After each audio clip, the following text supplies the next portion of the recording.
Por isso deixará o homem seu pai e sua mãe, se unirá à sua mulher, e serão dois numa carne. Tá? Os dois, né? Serão dois numa carne.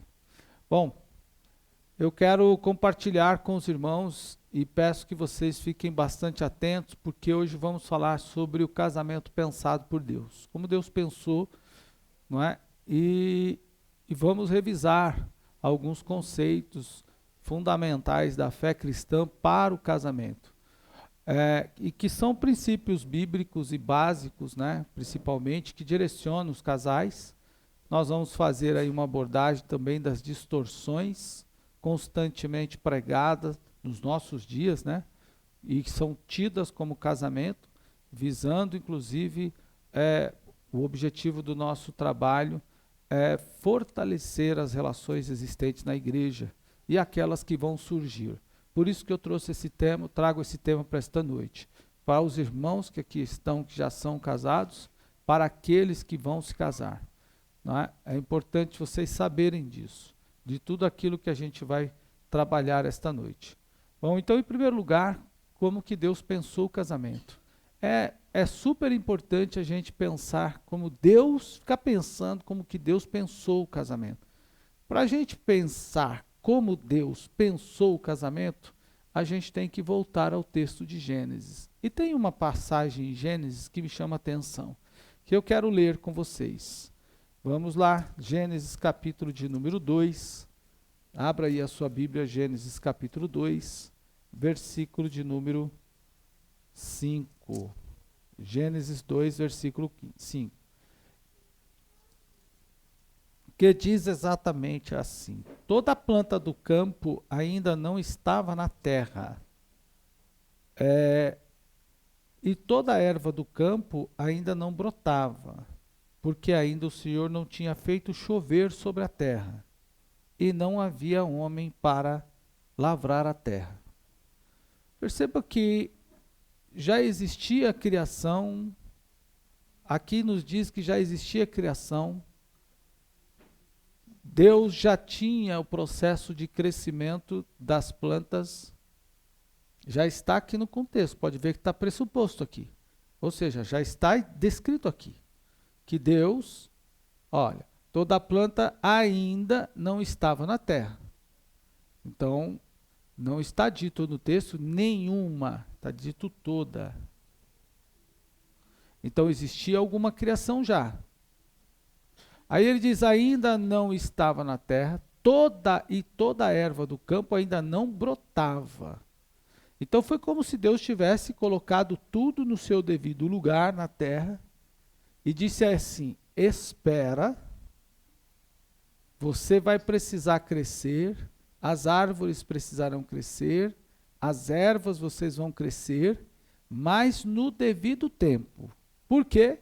Aí ele diz assim, ó, porque ainda o Senhor Deus não tinha feito chover sobre a terra, então Deus segurou a chuva.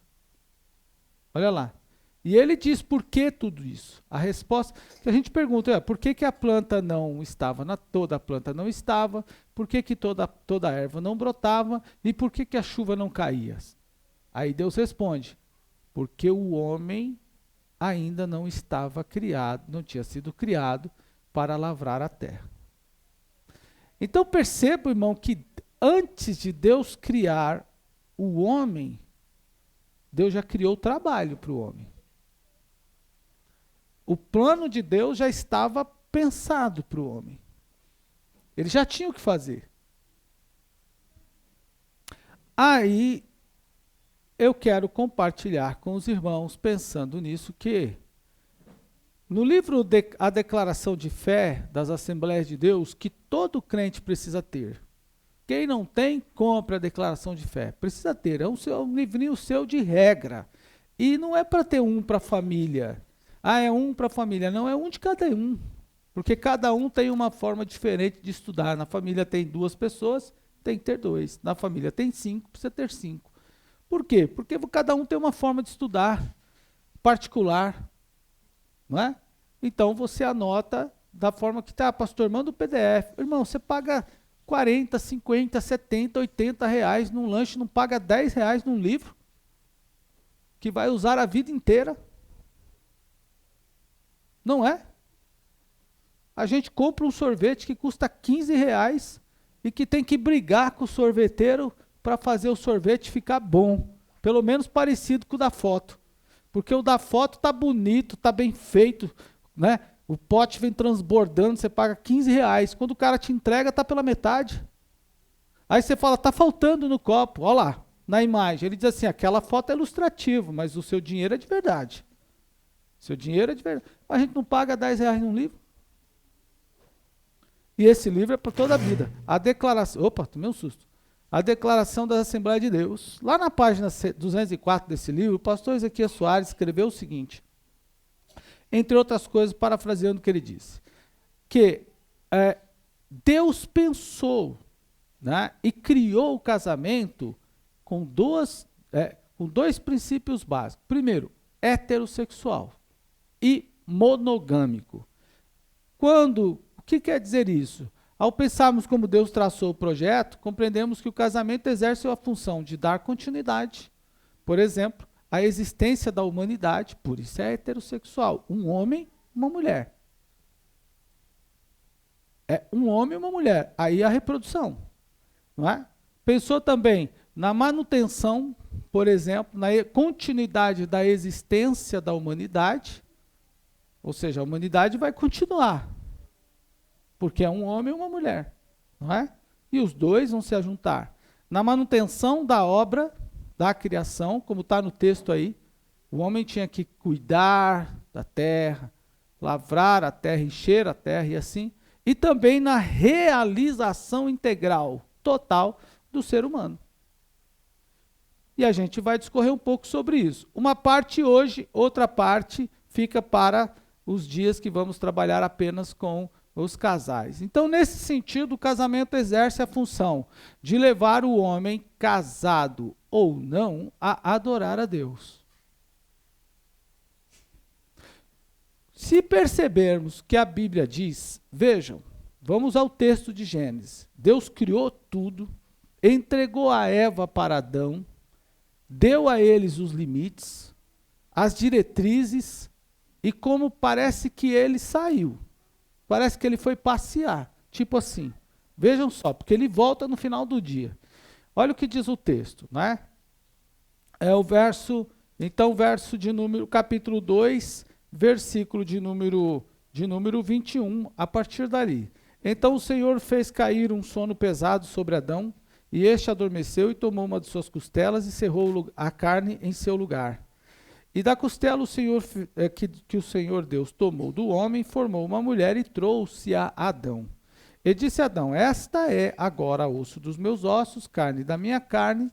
E ele disse o seguinte, e esta será chamada varoa, porquanto do varão foi tomada. Portanto, deixará o varão, seu pai e sua mãe, né, e se unirá à sua mulher, e ambos uma só carne. Ambos estavam nus, não é? Ambos estavam nus e o homem e a mulher não se envergonhavam de estar nu. Aí, ok, aparece a serpente no cenário.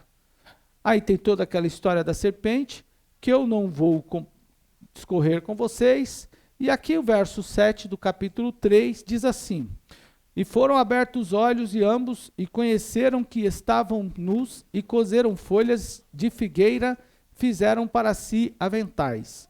E ouviram a voz de Deus que passeava no jardim pela viração do dia. E escondeu-se Adão e a sua mulher. Olha, então vejam bem, esconderam de Deus porque estavam nus, né? Então, como diz aqui o texto,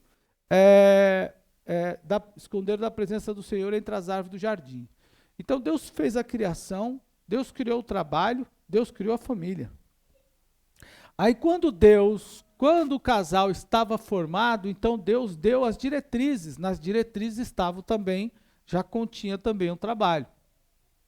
E Deus delimitou, não é? O que era para ser feito. E aí o que temos então pela frente? Nesse sentido, o casamento leva a função, como eu já disse, do homem, nesse caso estamos falando para casais, mas o homem aqui não é só casados, senão alguém vai pensar assim, só adora a Deus quem é casado, mas no caso em questão, nos deteremos aos homens, né, e vamos dar recorte maior aos casados, porque amanhã vamos abordar isso, mas nesse momento falamos para todos. Bom, então em primeiro lugar, o casamento no plano divino é que o homem tenha a sua mulher, nesse caso, a mulher o seu cônjuge, dê sequência na criação que Deus fez. Nesse caso, falamos do processo de procriação, mas o casamento não é só para procriação, não é só geração de filhos, não é? Mas faça a manutenção, precisa fazer a manutenção da criação, de tudo aquilo que foi criado, e adore a Deus, porque Deus passou na viração do dia. Perceba que o encontro de Adão e Eva foi na viração do dia. Não significa isso que a gente vai falar com Deus só à noite, mas é que quando estamos à noite em casa, por exemplo, é um bom momento para a gente também ter um encontro com Deus, para que a nossa família tenha um encontro com Deus. Esse é um princípio que a gente precisa pensar.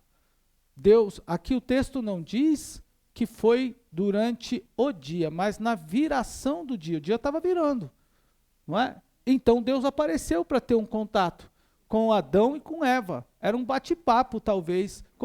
Como foi esse dia? Os judeus, alguns judeus, rabinos judeus, dizem que este dia da viração, este encontro, foi na parte da tarde. Antes, por exemplo, por volta de... Ele até deu... assim, lendo um texto e ouvindo também uma exposição de um judeu, rabino judeu, ele faz uma imaginação assim. Deus criou o casal de manhã, saiu para dar um passeio e voltou à tarde. E quando foi à tarde, o casal já tinha caído. Por exemplo. Eles caíram no mesmo dia, porque vamos lembrar que para Deus um dia é como 1000 anos e 1000 anos como um dia. Então naquele dia, no final da tarde, eles precisavam ter, no início da noite, eles precisavam ter um encontro com Deus. Então aquele casal precisava se encontrar com Deus, bater um papo com Deus. E ali eles iam falar de tudo, do seu dia, do relacionamento. Percebam que Adão, ao receber Eva, ele esboça, pelo menos está no texto, não sei se vocês conseguem ver, porque eu consigo perceber isso numa palavra que Adão fala, que ele já estava meio que, tipo assim, na linguagem de hoje, meio que no estresse, porque não encontrou um par para ele. Olha só, volte ao capítulo 2 e vamos lá ao versículo de número 23. Disse Adão, esta sim, ou esta é. Olha lá, esta sim.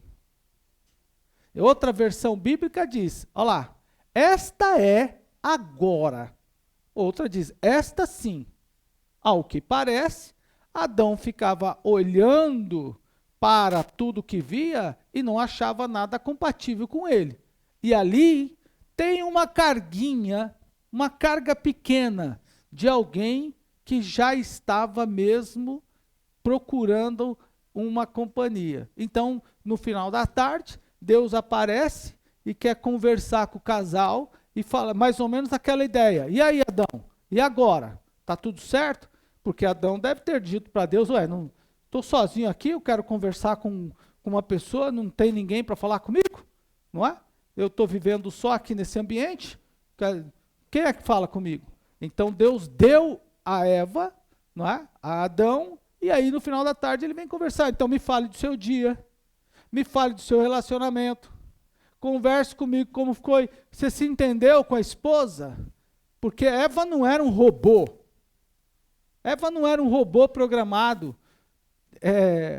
Eu assisti um filme, uma vez, de um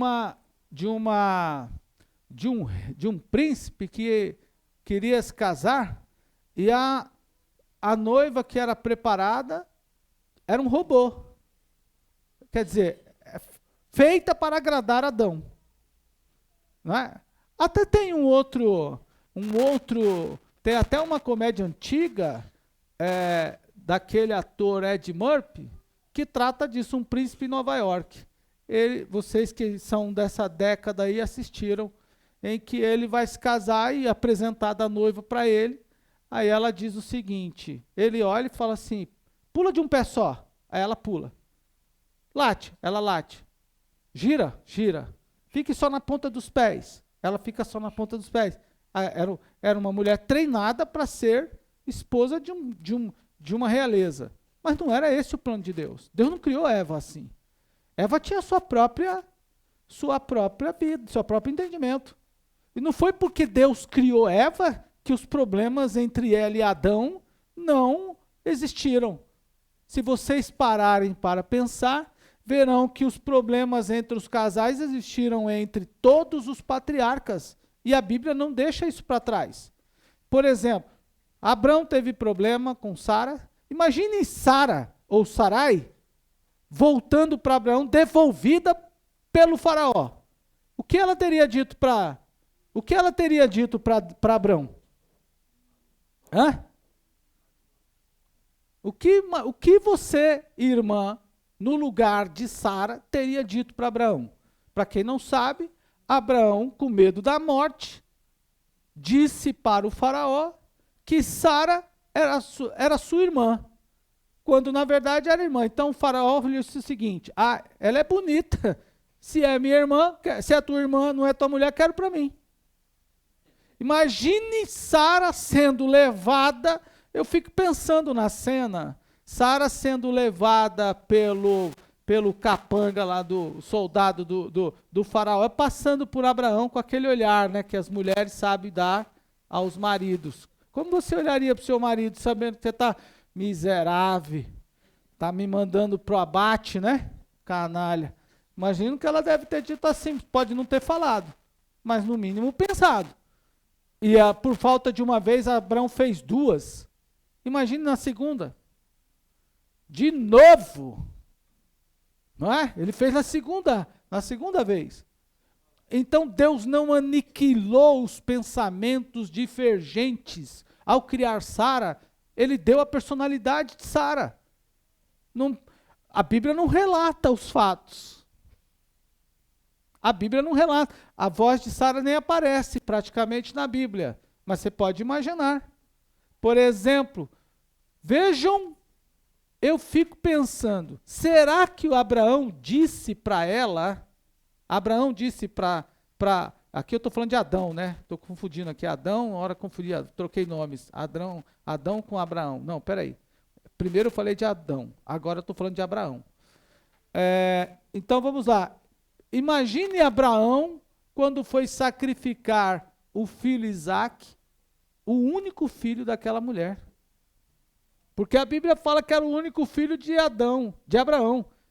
Mas não está no texto que era o único filho da mulher, Sarai, ou Sara agora. Imagine na hora que ela soube que Abraão ia sacrificar o seu filho. Qual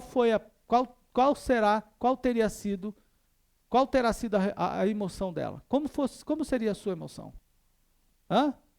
A Bíblia fala da fé de Abraão, mas não fala da fé de Sara. Aliás, a Bíblia demonstra Sara como uma mulher sem muita fé. Veja que ela riu. E o anjo deu o nome de Isaque ao filho daquele casal. Isaque quer dizer risadinha.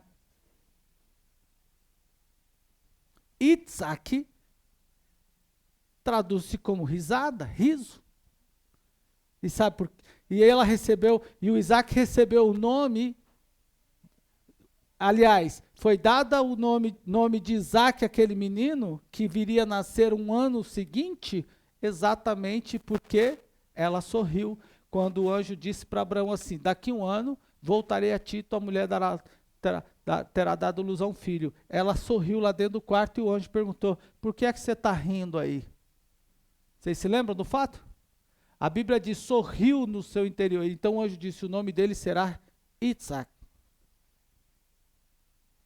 Então, a fé que Abraão tinha não era a mesma de Sara. Sara pensava diferente. E a Bíblia não relata isso de muita forma. Então, divergências de ideias sempre existiram.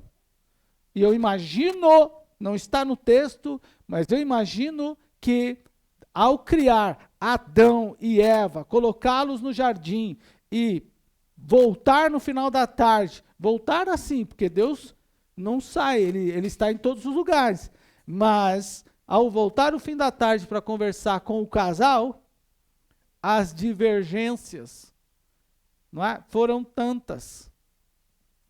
Saber como foi o dia, saber como foi o dia de trabalho, o dia de relacionamento, como é que você conviveu com a esposa, quando Deus já sabia, obviamente, mas quando Deus chegou, a vaca já tinha ido para o brejo, no sentido mais comum.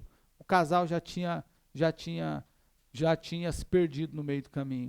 Eles deveriam adorar, eles deveriam falar com Deus, eles deveriam compartilhar, eles deveriam falar do seu dia a dia, de toda a atividade que eles tinham para fazer, não é? E, obviamente, se apresentar diante de Deus com o seu sacrifício, não é? Mas não fizeram. Por quê? Porque caíram, porque se desfocaram. Eu pergunto aqui aos irmãos, como está o seu relacionamento com a sua família e Deus durante o dia?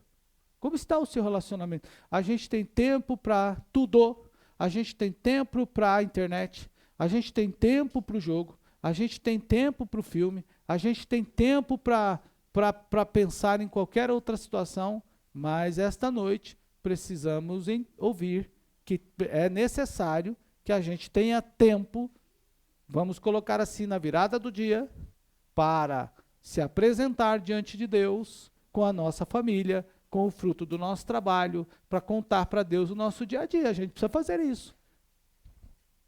Se não fizermos isso, vamos ter problemas. Aos casais, e eu me lembro aqui que eu fiz encontro de namorados aqui na igreja, e tem casais que aquele dia eu dei, uma dinâmica que fiz, eu dei 10 minutos aí para os casais, eu sei quantos minutos, para os casais acharem um cantinho na igreja e orar juntos.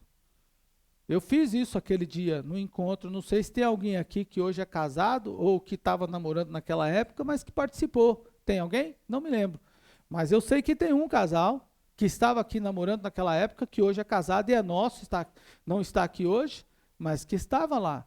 A gente precisa desenvolver essa intimidade de orar, de falar com Deus, com a nossa família. Precisamos fazer isso. Irmão, isso está na nossa conta. Aos que são solteiros, e até quem está namorando, e aí agora digo para casados e solteiros, solteiro sem namorada, solteiro com namorada, ou com namorado. Se não entrar por esse caminho agora, irmão, depois a coisa é difícil. Então já põe o ritmo agora. Tem que colocar o ritmo já. Não pode, não, vou lá para frente, vou deixar para depois, porque isso não vai funcionar. Se não tiver o plano. Pastor Marcos, o senhor fala isso agora, não? Eu faço isso desde quando começamos a namorar, eu e a irmã Cida. E eu nem podia, porque meu sogro não aceitava que eu entrasse na casa dele. Meu sogro não gostava de mim. Ele me aceitou nos últimos anos de vida dele. Nos últimos anos ele me aceitou. Mas eu nunca revidei a ele, a nenhuma das suas atitudes. Tenho todo respeito por ele, não é? Sempre tive, mas ele não me aceitou. E por ele não ter me aceitado, todo lugar em que eu e a irmã Cida estávamos ou nos encontrávamos, os nossos primeiros minutos foram de oração. Nós oramos no carro, orávamos no carro, orávamos na garagem, orávamos no portão. Quando você for à minha casa e passar pelo portão, saiba que por muitas vezes eu não podia, então eu sabia mais ou menos, eu já tinha monitorado o horário que ele chegava, porque se ele chegasse, me visse no portão, ele voltava da rua. Ele voltava da rua. A irmã Cida é testemunha. Às vezes ele vinha lá na parte de cima da casa, ele me via e já voltava. Então, para não gerar o problema para a minha família, para a família da irmã Cida, eu frequentava lá, fazia umas passagens rápidas no horário que ele não estava. Os irmãos entendem? E muitas vezes, nos nossos propósitos, nós fomos para orar. Eu fui lá, a gente conversava e orava no portão. Nós oramos muitas vezes naquele portão. Muitas vezes. Conversávamos via telefone. Lá do trabalho podia fazer ligações. Então a gente falava muito por telefone também. E nos falávamos nos intervalos do culto. Mas os intervalos do culto, a igreja que a gente congregava, que era ao lado da casa da irmã Cida, que vocês conhecem muito bem, que hoje é nossa casa, minha casa também, eu não podia conversar com a irmã Cida ali no portão. Eu tinha que conversar com ela para dentro da igreja. Porque a aflição que eles recebiam depois, dentro de casa, não eu, eles passavam. Eles passavam um grande problema com o meu sogro dentro de casa. Então eu criei esse vínculo. Não vamos debater com ele, não. Não vamos arrumar confusão com ele. É fácil. Nós moramos 3 anos, ficamos noivo 1. E durante esse período todo eu andei ali, na linha, para não criar confusão. Mas não deixamos de orar nenhuma vez. Desde o primeiro dia. Desde o primeiro dia que a gente estabeleceu a oração, nós oramos. Nós já lemos vários livros da Bíblia de joelhos, nós dois, orando. Já lemos a parte da Bíblia de madrugada orando. Agora estamos lendo outro texto da Bíblia, começamos novamente uma leitura na oração. Então, essa prática nós estabelecemos lá atrás, de falar com Deus. Isso aqui não é só para casal, eu falo para solteiro. Falo para casais novos, falo para solteiro, falo para quem vai recomeçar a vida, é preciso estabelecer. Bom, pastor, e como ficou a sua relação com o seu sogro? No fim da vida dele, irmão, eu nunca criei problema com ele, nem depois de casado. Tratei ele com todo respeito, mas ele adoeceu. Infelizmente, adoeceu. E ele já estava com o coração mais quebrantado quando adoeceu. No fim da vida dele, a gente já bastante doente, muitas vezes eu sentei para conversar com ele, perguntava do dia, perguntava das atividades, ele já me aceitava, mas isso já era passado, a gente já tinha aí mais de 10 anos de casado já, talvez. Então foi um trabalho, né, se 10 eu não sei, porque a gente, talvez mais de 10, que já nós estamos com 31, então a gente teve que ter um trabalho. Irmão, mas depois ele queria que eu fosse ao jantar lá, porque eu não jantava lá, por causa da presença dele. Ele já passou a reclamar. Eu deixava a irmã Cida em São Paulo e ia para a casa da minha mãe. E eu ia ficar lá, porque a gente não podia ficar junto. Mesmo depois de casados, os problemas eram mais pesados. Entende? Então, sempre andamos assim, mas nunca deixamos de orar. Até que depois, já no fim, já bem assim, 1 ano, um pouco, 2, 3 anos antes de ele falecer, a nossa amizade foi se estreitando mais.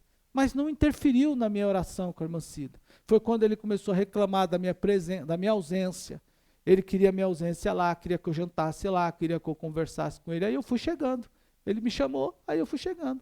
Esperei o período de tempo. Eu sei que muitos irmãos aqui talvez passaram algo semelhante, mas eu não estou focando a questão.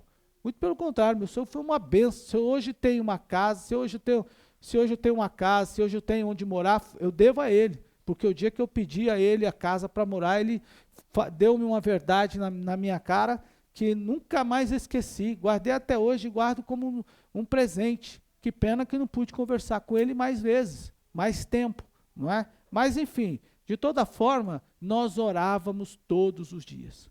Precisávamos orar. Ore, estabeleça isso. Aos casados, solteiros, namorados, enfim. É mesmo você que vai recomeçar a sua vida aí. Comece a orar. Então, diante desse fato que eu falei aos irmãos, dito isso, eu quero pensar alguns conceitos do casamento cristão. Vocês estão me acompanhando? Digam amém. Primeiro deles, então, de acordo com a Escritura, o casamento é heterossexual e sem ajustes ou reajustes. Amém? Biblicamente falando, casamento é heterossexual. É um homem para uma mulher. Não tem arranjo nisso. Tá? Em segundo ponto, ele é monogâmico. Porque se é homem e mulher, ele é monogâmico, é um homem e uma mulher. Não é 2 homens para uma mulher ou 2 mulheres para um homem.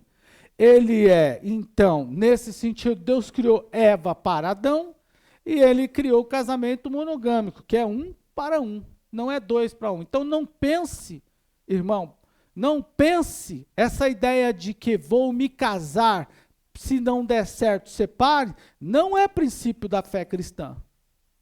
Não é este o princípio que está aqui na Bíblia, é sagrado. O princípio de Deus é 1 para 1, tá? E aí vem a possibilidade de gerar filhos, da procriação e de ser feliz. Inclusive satisfação sexual, mas esse tema deixaremos para os casais, não é? Então, irmão, o casamento não pode ser por obrigatoriedade. Não é uma obrigação. Será que Deus, ao criar Eva, por exemplo, ao se levantar, irmão, Eva não tinha tido experiência com nada e com ninguém. Quando ela acordou, ela já foi entregue para Adão. Entende? Imagina a reação dela. A irmã Cida, quando se casou, levou acho que 1 ano, 2 anos, sei lá, para cair a ficha que casou. Não é? E olha que a gente já namorava. As irmãs aí que devem dizer como foi sua relação. Absorveu com facilidade, irmão, a ideia de morar na mesma casa, de dividir os mesmos lugares e tudo mais?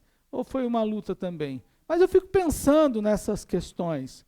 De toda forma, não é a força, não pode ser por gravidez, não pode ser por desplanejamento qualquer, por acidente, por qualquer recurso. Casamento precisa ser e deve ser e tem que ser por livre vontade. Casou, se você casa é porque quer. Não é? Ah, pastor, eu tive um acidente, fui obrigado e tudo mais. Olha, irmão, casamento do plano de vista de Deus, planejado por Deus, é espontâneo, é você que quer. Bom, e antes de ser uma instituição divina, Deus já tinha estabelecido os propósitos. Por exemplo, ao legislar o casamento, primeiro, como eu falei, e comecei a pregação com isso, Deus estabeleceu alguns princípios. Por exemplo, a natureza, Deus planejou. Casamento não pode ser tratado como uma bagunça, uma baderna, algo qualquer. O casamento tem que ser pensado como um plano de Deus. Salomão escreveu que quem acha uma esposa encontrou um presente de Deus. Não pode ser tratado, é uma instituição divina. Parte da sociedade, inclusive, quer tratar, está atribuindo um sentido banal ao casamento. Está atribuindo, e o pior que isso também está dentro do ambiente da igreja, ao casamento. Mas não, o casamento não é uma instituição humana, é uma instituição divina. Quem pensou nele foi Deus, quem criou foi Deus, quem planejou foi Deus, quem instituiu o primeiro casamento foi Deus, ele foi o legislador, o juiz do primeiro casamento, foi ele que casou Adão e Eva. Foi Deus. E é interessante pensar que antes, como eu vou abordar aqui no texto, na minha próxima observação, como Deus pensou. Então, é uma instituição divina com propósitos pré-estabelecidos por Deus. Quais propósitos? Vou falar um pouco. Então, ao legislar, Deus tratou disso. Como eu disse a vocês, o primeiro é que ele é de natureza divina. Não é qualquer. Deus, que é o Criador do passado e do presente e do futuro, determinou quando e como na leitura. Deus segurou a chuva, Deus segurou o crescimento da erva, Deus segurou tudo na terra, para quê? Até que o casal estivesse já estabelecido. Aí Deus liberou, pode chover, pode crescer, porque agora tem um para trabalhar. Agora tem um negócio que eu também quero compartilhar com vocês. Nesse sentido, o casamento não pode ser de forma nenhuma, como já disse, desvalorizado. O segundo ponto que eu quero pensar e abordar, refere-se à hierarquia. Olhem para mim, hierarquia. Se voltamos ao texto de Gênesis que lemos, 2, versículo de número, Gênesis 1, né? Versículo, aliás, é o 2, versículo de número 23 a seguir, principalmente no versículo de número 24, eu pergunto, quantas pessoas existiam na terra na hora que Deus criou a Eva? Só os dois. Deus criou a Eva, só tinha o Adão e a Eva. E olha o texto, por isso deixará seu pai e sua mãe. Ué, como é que só tem duas pessoas e Deus fala de pai e mãe? Aqui tem hierarquia. Aqui tem um princípio de hierarquia. Olha lá, deixará o varão seu pai e sua mãe. Ué, mas Adão, quem era o pai de Adão? E a mãe? E se unirá à sua mulher. E vamos escorrer um pouco isso. Nesse caso, Deus havia determinado, antes mesmo de o homem existir, que ele deveria deixar o pai e mãe. Para se unir à sua mulher e tornar com a sua mulher uma só carne. Percebemos que não existia ninguém além dos dois na terra quando Deus entregou Eva, quando Deus criou Eva e Adão. Mesmo assim, a palavra, a ordem, a sentença, deixar pai e mãe, já estava dado. Havia dado. Isso que significa que Deus planejou o casamento antes do homem existir. Antes de ter criado o homem. Então, trate, você casado, olhe para mim, trate o seu casamento com seriedade. Você que está namorando e amanhã está pensando em se casar, não é brincadeira, trate com seriedade. Posso continuar? Não é uma instituição qualquer, é uma instituição divina. Ainda mais, ele diz o seguinte, o deixar, temos dois pontos aqui a serem pensados. Primeiro, os pais, para aqueles que casaram, os pais precisam ser deixados, mas não abandonados. Deixar pai e mãe não é abandonar. O termo remete a um deixar psicológico, a um deixar financeiro, a um deixar sentimental, a um deixar estrutural, a construir o seu próprio ambiente, a sua própria família, a um deixar físico. Foi isso que meu sogro disse a mim. Você quer casar com a Mancida? Caça o seu rumo. Porque se você chegar aqui, e se ela tiver, ela falou assim, se ela tiver feito um mal a você, e você estiver brigando com ela, eu vou para cima de você, então não vem morar aqui não. Ele falou bem assim para mim. Oxe, meu Deus, eu falei, quando eu saí dali, eu falei, olha, brigar com você, Mancida, brigar com você já vai ser duro, brigar com o teu pai vai ser pior ainda, então vamos diminuir a briga, né? Fica só entre nós dois mesmo. Terceiro ponto. Então não é um abandono. O filho, ao se casar, precisa em definitivo resolver a sua vida. Às vezes é um tal de pai colocar bedelho no casamento do filho. É verdade que os filhos às vezes colocam o bedelho no casamento do pai, mas quando ele se casa, ele precisa cuidar da vida dele, tem que soltar a pessoa, senão não resolve. Terceiro ponto que quero compartilhar, que o casamento é uma independência, não é? Nesse sentido, cada um resolve os seus problemas. Os pais vão ter que resolver os problemas deles lá, mas vai chegar um momento em que os filhos terão que resolver os problemas dos pais. E aqui eu abro um parêntese para trabalhar com vocês um tema. Irmão, tome cuidado com os pais que estão chegando na idade avançada, e principalmente os filhos que já têm pai em idade avançada, precisa ter uma atenção com ele. O que é isso? O cara já passou dos 60, já passou dos 70, precisa ter atenção com ele. Ah, mas ele está bem, ele está firme, ele tem que cuidar. Olha, vai lá, dá uma olhadinha na lei, vê o que a lei diz, porque depois a gente passa problemas aí, os quais eu e os meus irmãos passamos. Então tenha cuidado com isso aí, tá bom? Mas Nesse sentido, cada um precisa ter a sua independência. Os filhos já casados devem consultar os pais para resolver conflito. Pergunte para ele, e aí, pai? E aí, mãe? Sobre isso. Mas não entregar o problema para ele resolver. Ouvir é bom. Aliás, é um princípio básico bíblico de Tito, capítulo 2. Vamos ler? Tito 2. Olha lá, vamos lá para Tito, capítulo 2. Tito, capítulo 2, versículo de número 3. Olha o que diz aí. Tito, capítulo 2, versículo 3.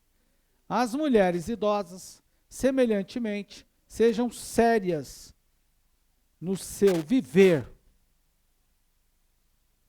como convém às santas, não caluniadora, não dada a muito vinho, mestras no bem, para que, olha aí, ensinem as mais novas a serem prudentes, a amarem seus maridos, a amarem seus filhos, a serem moderadas, castas, de boas donas de casa, sujeitas a seus maridos, a fim de que a palavra de Deus não seja blasfemada. Ainda tem mais. Agora preste atenção, irmão, ao que eu quero compartilhar com vocês. Vejam, nesse texto encontramos alguns princípios sobre a questão dos pais e filhos. Por exemplo, relacionado aos mais velhos. Imagine que o texto fala dos mais velhos, as mulheres mais velhas, idosas. A gente vai tirar essa palavra e vamos pensar nos pais. A mãe é uma mulher mais velha do que a filha, ou do que o filho. Mas o texto está falando de as mulheres mais velhas ensinem as mais novas. Então, a mãe é uma mulher mais velha. E ela tem uma missão. Ela precisa ensinar as mais novas. Mas antes de ensinar, elas mesmas têm que ser prudente, séria. Tem que ser uma mulher séria. Então, os pais precisam ser sérios. Precisam tratar as questões com seriedade. Precisam tratar essa questão. Sério não quer dizer que não vai sorrir. Mas tem coisa que você tem que levar a sério. Está vendo que o filho está andando, a filha está andando por um caminho que não está errado, precisa conversar com ele com seriedade. Ah, pastor, a gente tenta, às vezes a gente fala, mas eles não querem dar ouvidos. Mas temos que orar e pedir a Deus que nos dê graça. Porque eles vão bater cabeça. Aí alguém dirá assim, mas deixa eles baterem cabeça. Às vezes é melhor tentar prevenir. E ele diz aqui, para que ensine as mais novas a serem prudentes. E como é que ensina? Está claro no texto. Não é com palavras. Porque se fosse palavra, não vinha no texto do versículo 3. No versículo 3, não vinha o exemplo. Como é que os mais velhos ensinam os mais novos? É com vida. Não é só com palavra. É com viver. Olha o que ele está dizendo. As mulheres idosas, semelhantes, sejam sérias no seu viver. O texto não está dito aqui no seu falar. Mas no seu viver, é no viver que a gente vai ensinar. No viver, olha lá, como convém, santa. A santa, né? Não caluniadora, não dada ao vinho, mestras do bem, que ensine as mais novas. É desse jeito que você vai ensinar. Que a gente vai ensinar. Então eu faço essa observação ao que os irmãos substitua a palavra mulheres e coloque os mais velhos, os pais, ensina os filhos. E como é que ensina? Praticando o evangelho dentro de casa. Não era aquilo que Adão e Eva tinham que fazer? Praticar o evangelho dentro de casa? Eles tinham que fazer dentro de casa, mas não fizeram o que tinham que fazer. Então perceba que o apóstolo dá instrução a Tito. E quem representa? Tito representa quem nessa passagem? A igreja. Tito não era o líder da igreja? Representa o ministério da igreja. Então Paulo entregou para Tito. Então a instrução para os mais velhos vinha da igreja. Dos mais velhos para os mais novos. Olha como é o ciclo da coisa. A igreja fornece para os irmãos. A igreja oferece para os irmãos. Então alguém me perguntou, pastor, um evento como... Alguém me pergunta, né? Não me perguntou, criando aqui uma ideia. Alguém me pergunta, um trabalho como esse não é, por exemplo, para toda a comunidade? Eu penso no povo que Deus me deu para cuidar.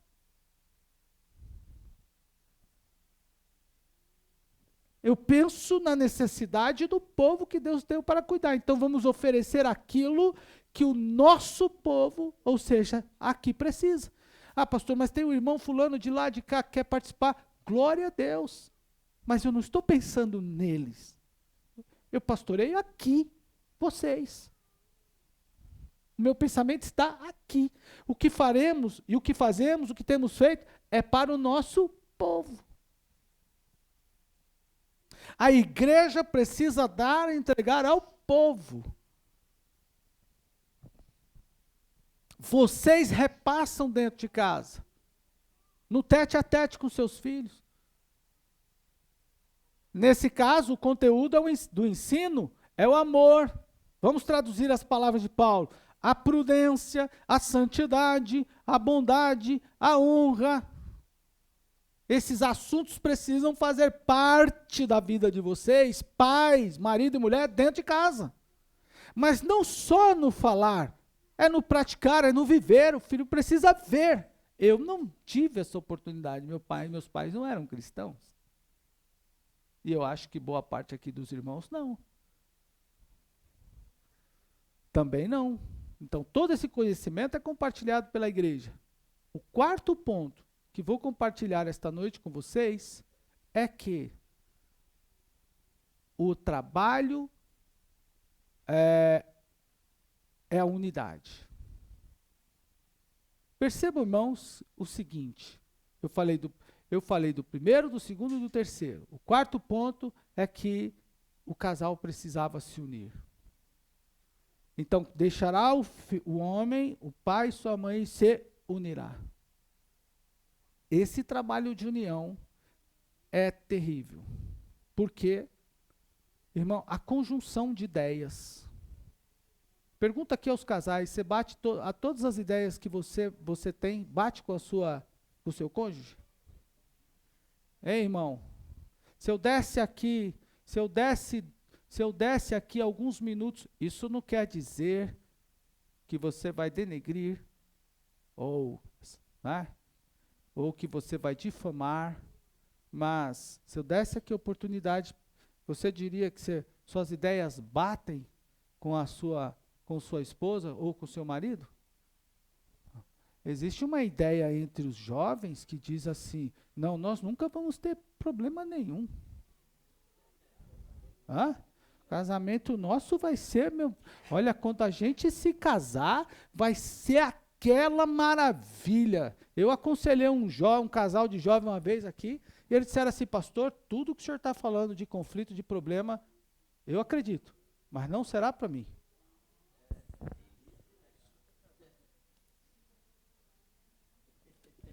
Eu dei muito glória a Deus, porque eu fiquei falando, graças a Deus, vai ser pelo menos por isso eu não vou ficar sem dormir de noite.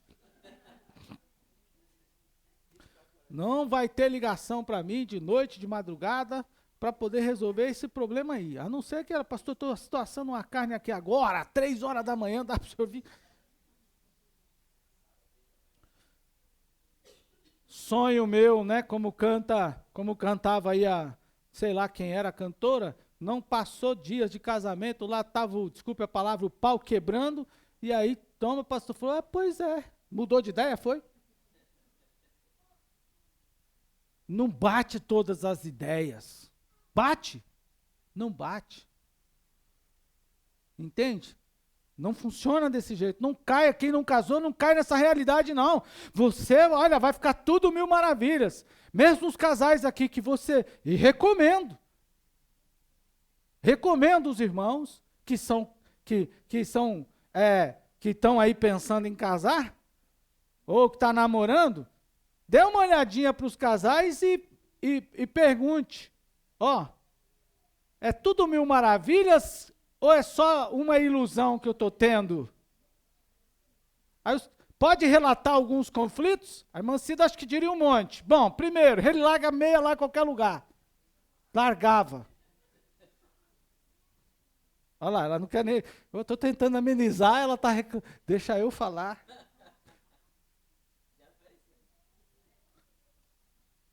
Fora as outras coisas. É com o tempo, irmão. Com o tempo. Bater as ideias, ajustar as ideias, alinhar. Irmão, tem mais. Não é só ideia, não. Não são apenas as ideias. Eu já vou caminhar para o fim. Porque o tempo já foi. Mas a gente precisa ter um alinhamento de ideias, precisa ter um alinhamento de sentimentos, precisa ter um alinhamento de valores, precisa ter um alinhamento físico. As pessoas às vezes se casam pensando assim. Eu me lembro que no acampamento no Retiro dos Jovens, vocês vão se lembrar, quem estava lá vai se lembrar. Na conversa que eu tive com os meninos, enquanto acho que a Mancido, ou era a Rosana, estava conversando com as meninas, lá no Paz e Vida, eu falei assim, já pensou, irmão, se aquelas garotas ali agora resolvessem falar, vamos fazer a festa do sexo, mas só com aquele que subir toda essa, a gente estava lá na rampa, subir esse morro de cabeça para baixo, de pé para o alto, pelo menos 2 vezes. Teve um ou 2, quem se lembra disso aí? Quem se lembra? Eu subo isso aqui de boa.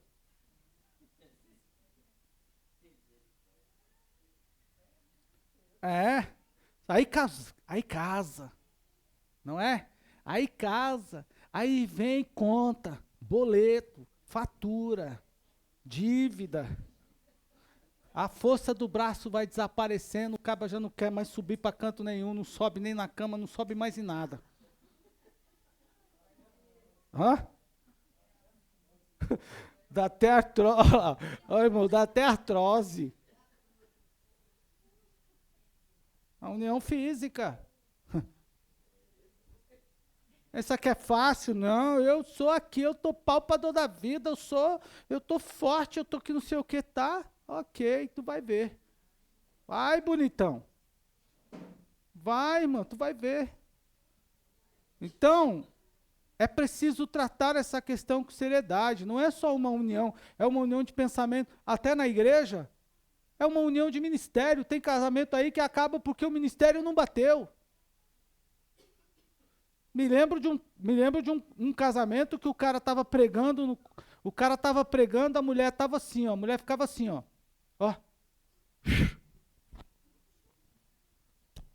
Aí ela ia lá para o lado de fora da porta, imagine aqui a igreja, ela ia lá para o lado de fora onde está o bebedor e ficava por... Mancida se lembra disso, acabou o casamento, irmão.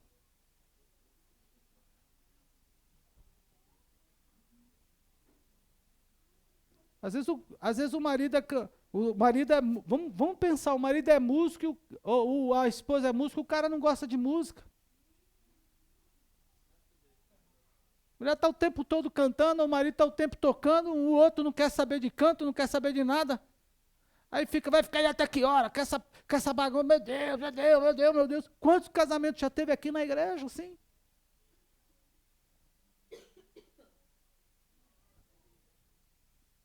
Não bateu ideias.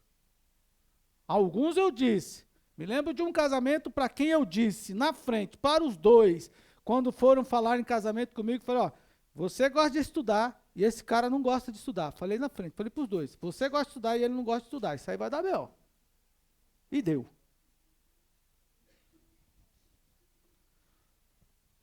Bom, então, diante disso, compreendemos que os reais motivos de um casamento sofrer tantos ataques é porque é uma instituição divina.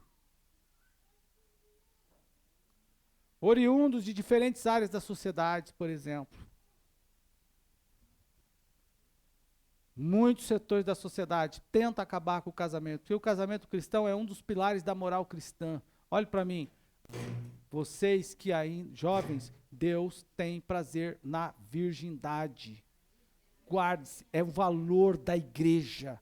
É um valor defendido pela fé cristã. Mas pastor, tá tudo liberado por aí. As meninas da minha sala, vou usar a palavra como já transaram com 10, com 15, com 30, já fizeram fila. Para a igreja, o casamento, para a igreja, a virgindade é um valor inegociável. Nem para menino, nem para menino. Ah, meu menino, você, mas rapaz, tu já pegou a primeira. A Bíblia diz, guarde-se para o seu cônjuge, ponto e acabou. E tome cuidado, está namorando com alguém que já está muito elevado no negócio, atrela, abre o olho.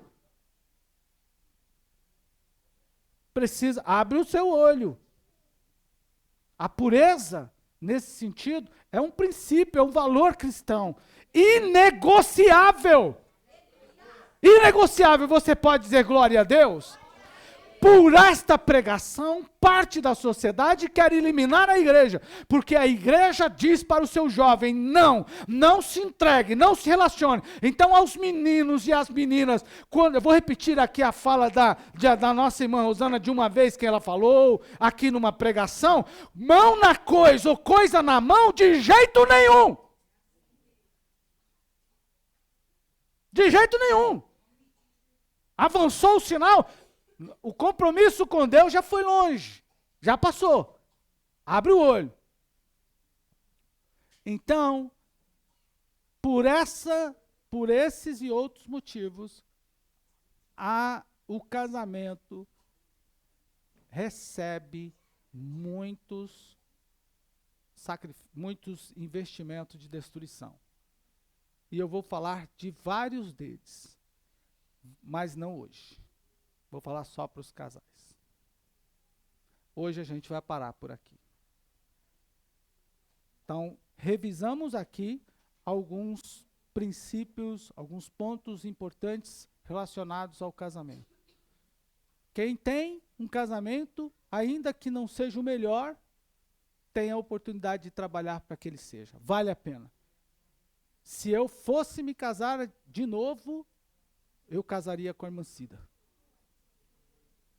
Irmão, foi a pessoa e é a pessoa que mais me impulsiona depois do Espírito Santo. É a pessoa, depois do Espírito Santo, da Trindade, vamos dizer assim, a irmã Cida é a pessoa mais importante da minha vida. Como a gente cresceu depois do casamento. Casamento eleva o homem. Cresce moralmente, cresce fisicamente, cresce financeiramente. Então, sou grato a Deus. Se alguém me perguntar assim, vale a pena casar? Sim, vale. Casamento é uma instituição falida?